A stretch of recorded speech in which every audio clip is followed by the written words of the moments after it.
Ang nakakagimbal na balita ngayon, lumutang ang mga ulat na may mga militar at kapulisan na nagkudita laban sa Pangulo. Ang pagkakasangkot nila sa ilegal na gawain ay lubos na nakakabahala. Ayon sa mga pinagmulan, ang mga ahente ng militar at kapulisan ay nagpatupad ng operasyon upang imbisigahan at magkuditahan ang mga individual na sangkot sa ilang krimen. Sa kasalukuyan, hindi pa lubos na malinaw ang buong detalye ng pangyayari, subalit ito ay patuloy na binabantayan ng publiko at media. Ang pangyayaring ito ay nagdulot ng malalim na pag-aalala sa loob ng bansa at sa internasyonal na komunidad. Ang paglabag ng militar at kapulisan sa pamahalaan ng bansa ay nagtutulak sa mas malalim na pag-usisa sa integridad at pamahalaan at ang institusyon ng seguridad. Ito rin ay nagdulot ng pagdududa sa mga itinakdang talakaran at regulasyon na matatakda ng kapangyarihan at responsibilidad ng mga kawani ng gobyerno. Ang pagkakaroon ng kudita ng militar at kapulisan laban sa Pangulo ay isang bagay na dapat na maigi at mabusising imbisigahan. Ito ay nagbibigay diin sa kahalagahan ng transparensya at accountability sa pamahalaan upang mapanatili ang tiwala ng mamamayan sa kanilang mga pinunong pinili.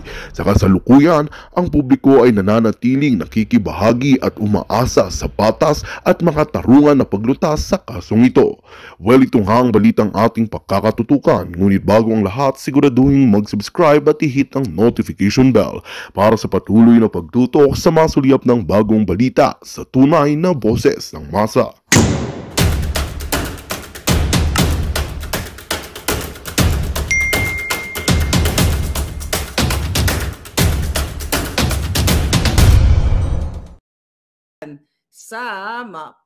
Ito yung ating email. Ayan, Maharlika Network at protonmail.com. Kung ikaw ay poting ahas, composer, go! Alright, pinawisan ako doon densa, pero kinaya ko. Okay, mga kababayan. Ito na. Ay, nako. After natin kumanta, syempre, kailangan nyo malaman kung ano nangyayari. Pulboron Lord, protektado ni Lasso. Red Interpol Notice, pinadudukot. Kung natatandaan ninyo, si Peter Lim ng 2016 na pinatawag ni Pangulong Duterte sa Malacanang dahil siya ay nai-report na Pulboron Lord. So nung kinasuhan siya and in 2018, mga kababayan, 2018 siya ay inisyuhan ng Interpol Red Notice hanggang siya ay tuluyan na ngang nagtago. Hindi ko na sabihin yung mga balita kasi mahaba yon. Basta kung gusto nyong simulan from the start, kung ano yung nangyari sa kay Peter Lim, basta ang pinakamaliwanag dito po, mga kababayan, ay wanted siya. Alright? Wanted siya at mayroon siyang red notice. Okay, ano ba yung red notice? Tignan muna natin kung ano ibig sabihin ng Interpol Red Notice. Ngayon, ang ibig sabihin di ang under the category ng red ng Interpol dito, red notice is what? To seek the location and arrest of persons wanted for prosecution or to serve a sentence. So, ibig sabihin, wanted siya. So, hinahanap siya, hinahunting siya. Hanggang sa yung pinaka-latest na balita, 2021, hindi pa rin mahagilap, hindi malaman kung nasaan itong si Peter Lim. Ngayong araw na ito, ibubukeles natin sa buong bayan dahil ayaw nga ibalita ito ng mainstream media ang mga tunay na nangyayari. Ngayong araw, dyan sa Pilipinas, sinabi ng PNP spokesperson nila na hindi sila pwedeng magbigay ng impormasyon kung ano na nangyari doon sa 1.8 na shab-shab na nahuli doon sa Alitagtag, Batangas. 'Di ba? Imagine niyo nagpasikat, mamaya na yung hold ko muna kayo, bitinin ko muna kayo ng konti doon kay Peter Lim. Pero kasi ito'y konektado lahat. Okay? 1.8 tons na nagbidabidahan si Marcos Jr. na kesyo pinakamalaking huli, pinakamalaking achievement, at tinawag lahat ng media at nagpakitang gilas at even yung nakahuling pulis, diniktahan niya na kapag sumagot dun sa press conference nang hindi maayos ay agawin nila yung mikropono at i-coach nila, something like that. Then, 'di ba, bida-bidahan at ang dami ninyong mga magagaling at mga matatalinong Pilipino na smart naman talaga mga Pilipino na hindi kayo naniwala doon sa drug haul na yon na pinagkasya yung 1.8 tons doon sa photon van na yon. Then, yung nahuli ay isang driver lang. So napag-usapan nga natin yon kung yun ay talagang tinrabaho nila, lahat yon mula sa pagpinasukan, like sa Bureau of Customs o dyan sa case na yan, dyan sa port ng Batangas, di ba? Yun ang sabi nila. Sino ang mga player dito? Sino ang mga tao sa likod? O kung locally manufactured o locally cooked, kasi nilaluto yan, di ba? Dapat na tumbok na ng mga operatives kung sino-sino yung mga tao yun. Pero dahil nga yung shab-shab na yon ay stage lamang at palabas ni Marcos Jr. para pagtakpan yung panawagan ng taong bayan na magpulburon test siya dahil siya ay nasangkot sa pulburon at protektor ng pulburon katulad ni Sayarot, ito nga yung cover-up. So true enough, dahil kayo ay magagaling, the next day ay binawasan nila ng timbang. Kaya sabi ko, tinimbang ngunit kulang yung 1.8 tons na nahuli na from 13.3 billion naging 9 billion na lang. So, dahil na sa clamor ng tao na ay hindi kasya yung 1.8 dyan sa van na yan. So, binawasan nila to justify.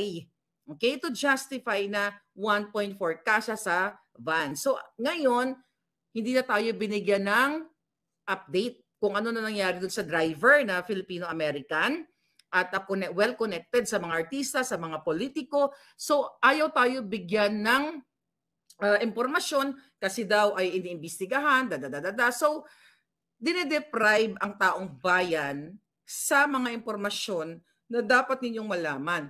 Pero nung first day, nagbida-bidaan si Marcos Jr.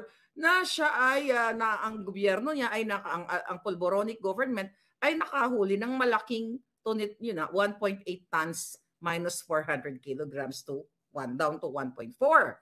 All right. Then today, din sa Pilipinas, after ng interview ni Liza Tanas na sinasabi niya na yung anak daw niya mabait kasi wala daw mga tattoo, ganyan.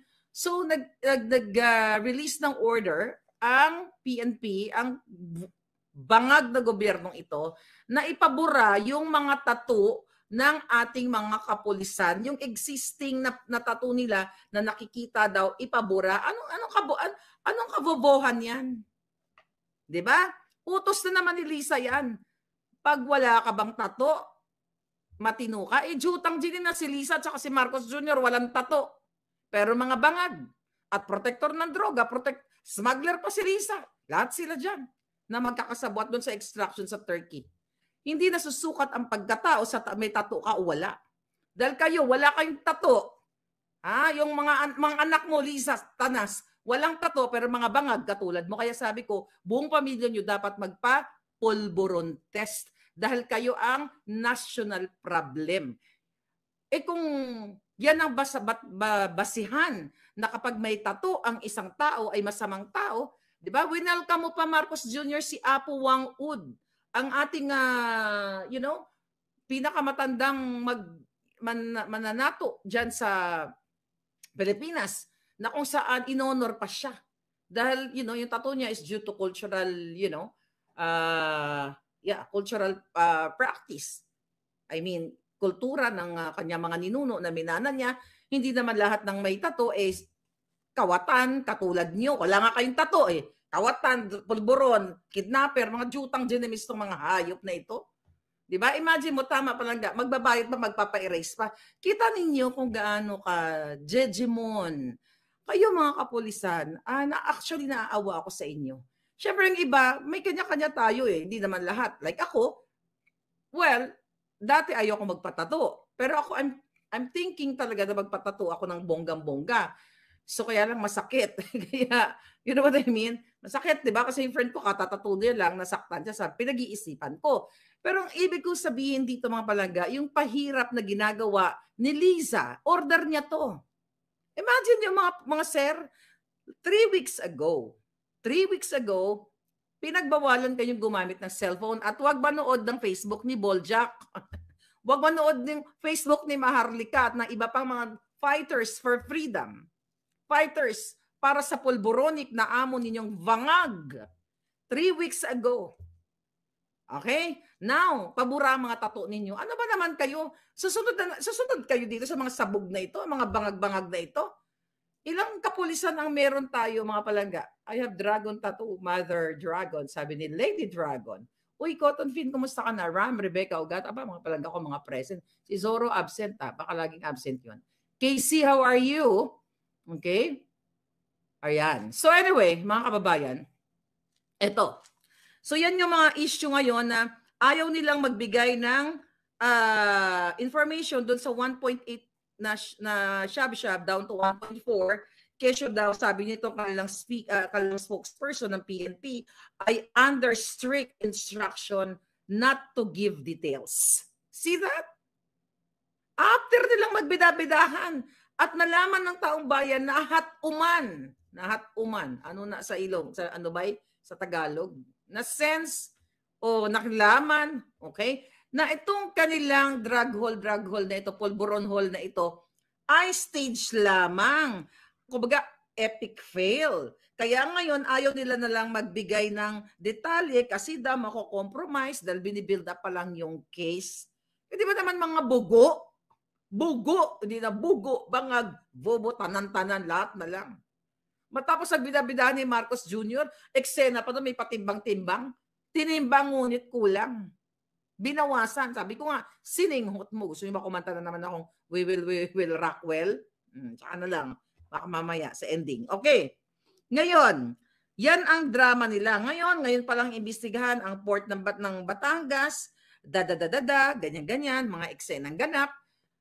So, sabi ko nga, every single day, ang ngangabels ko at kayo ay nag-aabang dito sa ating mga expose. Sabi ko nga, hindi pwedeng araw-araw na lang tayo mag-expose. Kailangan nating gumalaw. Kailangan ninyong mag-speak up.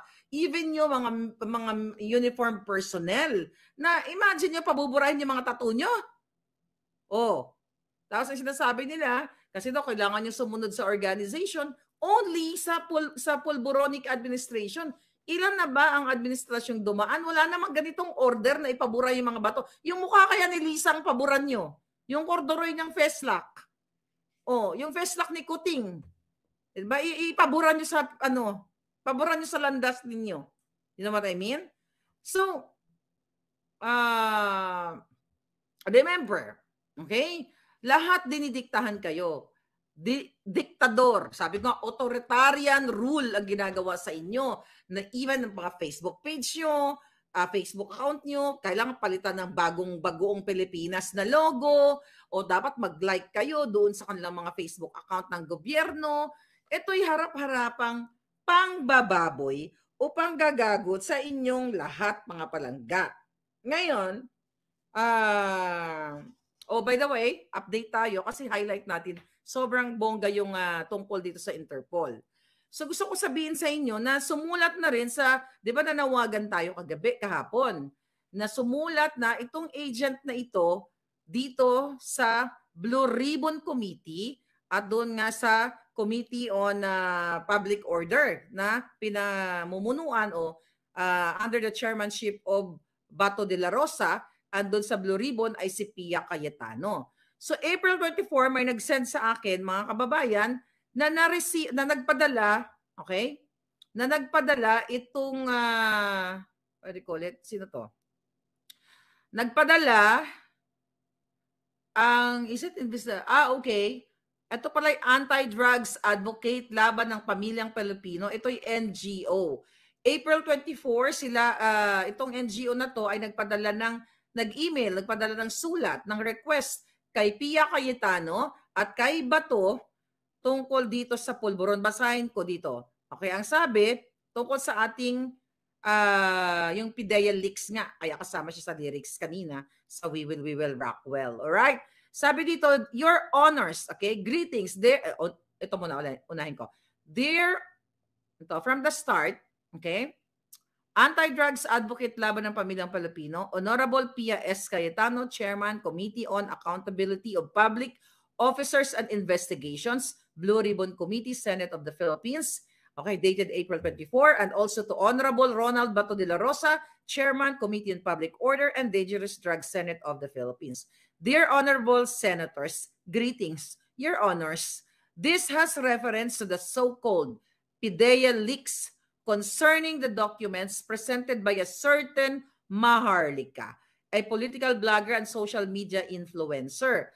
Undersigned is formally calling your honorable attention to act on behalf of the Filipino people to investigate in aid of legislation the negligence of PIDEA leadership on the unauthorized dissemination of classified information stored and kept under their watch. And since that classified information was illegally declassified and now constantly spreading in the social media, primarily to the Filipinos worldwide, particularly on the reported alleged chronic substance abuse such as polboron, okay, such as polboron nicotine. Putol, di nila sinend sa akin ng buo. Ayan, nabitin. Okay, nabitin. So anyway, so sa kaalaman ninyo, kaya boljakin nyo si Cayetano, Pia Cayetano at si Senator Bato. Si boljakin, himasin nyo muna yung mga ulo nila, baka sakaling magising na i-open na ng investigation. Nakarating na sa kanila, may letter na, at na-forward ko na rin kay Senator Bato yung documents na kung saan yung pre-op tsaka authority to operate na may signature ng agent. Okay? Ito yung ano natin. Okay? Ito. Yan. Okay? Di ba? Napakita ko sa inyo yan. So, na-forward ko na yung hindi nakatakip. Yan, yung pre-op. Na-forward na natin. So, yan ang, ano ngayon? Yan yung update.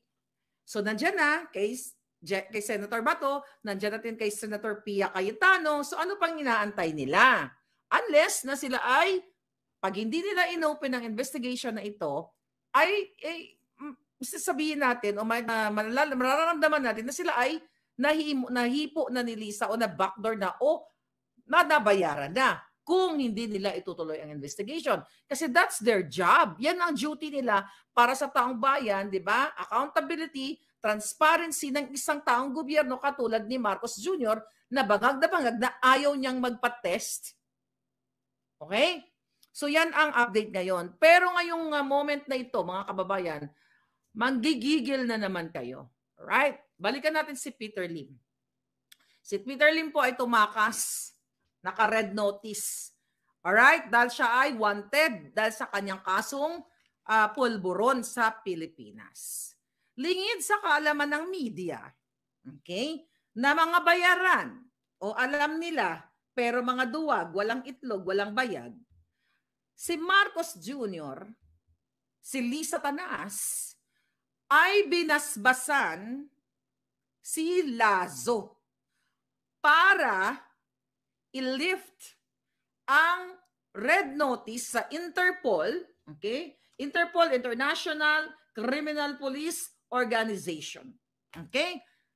Inutusan ayon sa puting ahas natin na lapastanganin ang ating batas sa Pilipinas at hindi dumaan sa legal process itong Peter Lim na nasasangkot o hindi sangkot, wanted. Okay? At nasa red notice ng Interpol. Papaano, mga kababayan? Papaano nangyari? Hindi ba dapat kung itong si Peter Lim ay cleared na sa mga kasong kinasangkutan niya, dapat ay may balita ito. Ibinalita ng lahat ng media.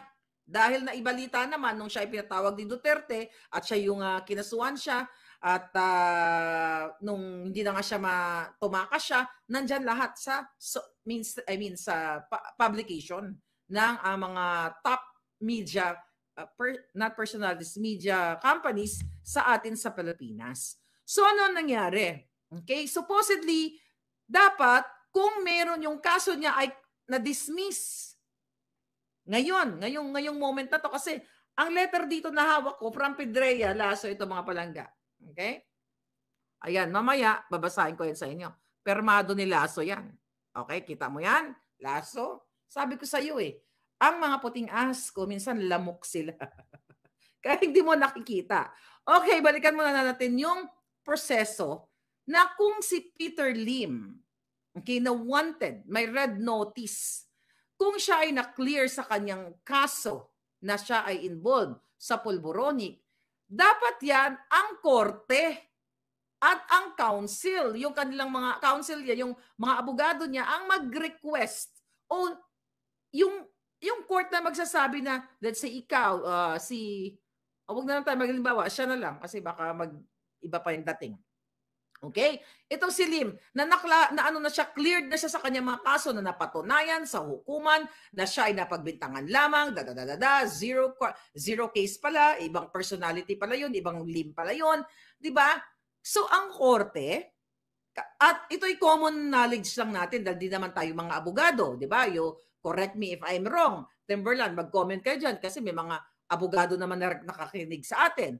Okay, so di ba dapat kung siya ay cleared na sa kanyang case, na siya ay hindi sangkot sa ganito, ganyan, sa pulburon, so naka-attach yung dismissal ng kanyang case na sinasabi na, okay, basura na yung kaso, at bibit-bitin ng kanyang mga abogado at idadaan sa legal process sa tamang ahensya, okay? Sa special Ambassador Anthony Alcantara at dito sa transnational crime, okay? Under the Office of the President. Diyan ilalagay ang sulat o ipapahatid ang sulat na ililift na ang Interpol notice, red notice ni Peter Lim kasi napatunayan sa hukumang ito na siya ay walang kinalaman sa kasong kinaharap niya na pulburon. Pero dahil si Marcos Jr., si Lisa Tanas ay talagang protektado nila ang mga pulboronic personality. Pakita natin. Si Sayarot, pakita mo si Sayarot. Okay?